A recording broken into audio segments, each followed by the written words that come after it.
Hi guys, Sam from the Assist Trust here with another science experiment to show you. So, this is about eggs and how strong eggs are. So I think we're all familiar with eggs, aren't we?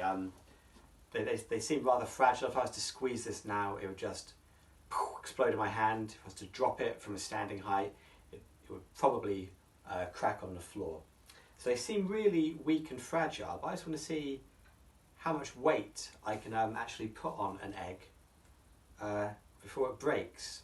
I don't want to get to the breaking point because I hate wasting food, but we're at least going to put some weight on it. So if you want to do this at home, you need 2 bottle tops. They're just to hold the egg in place because obviously it's round, so it'll roll all around your plate. The plate is there in case it cracks to catch any yolk and whatnot.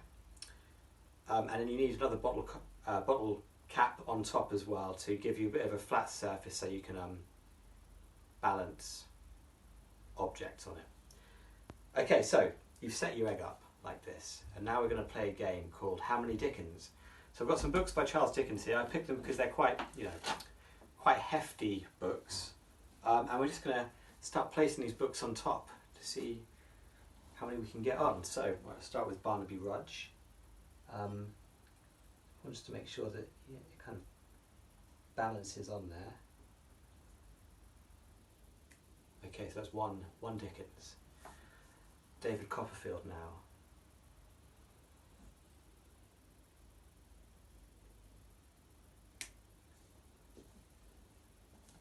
Our Mutual Friend.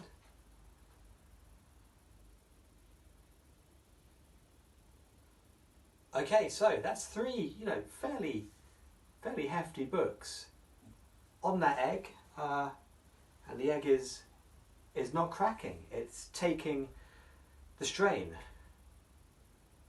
So, okay, right. Now I know what you're thinking. You're thinking, well, Sam, they're paperbacks. There's not too much weight to a paperback book, and you're probably right. So let's up the ante now.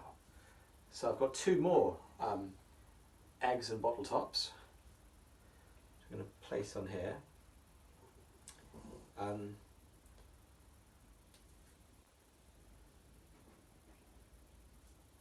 I'm going to put them in a little triangle position, sort of situation.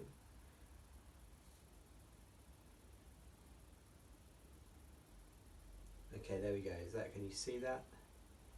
Three eggs in a triangle formation. Right.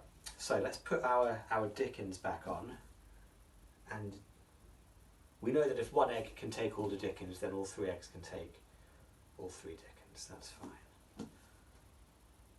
So there we go. So we've got the 3 Dickens on the 3 eggs. Now I've got a hardback thesaurus on top as well.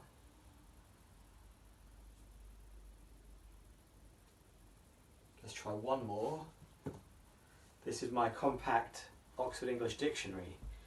I don't like how it's kind of sloped like that. Let's see, we'll just do it very quickly now.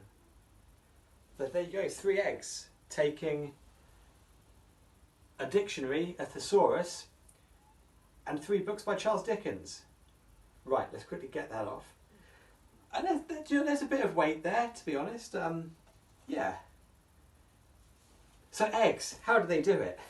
How does the simple egg take so much weight? It's because of the shape of it. So you've got this dome shape, and what that does is when you put weight on top, the weight is distributed evenly all amongst the shell and the dome, and that means there are no parts of the eggshell which are taking more weight than another part, which would lead that bit that's taking more weight to break and to fracture under the pressure.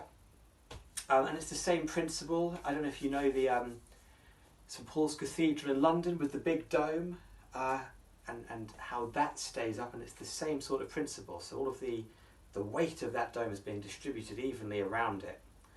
So there are no weak points.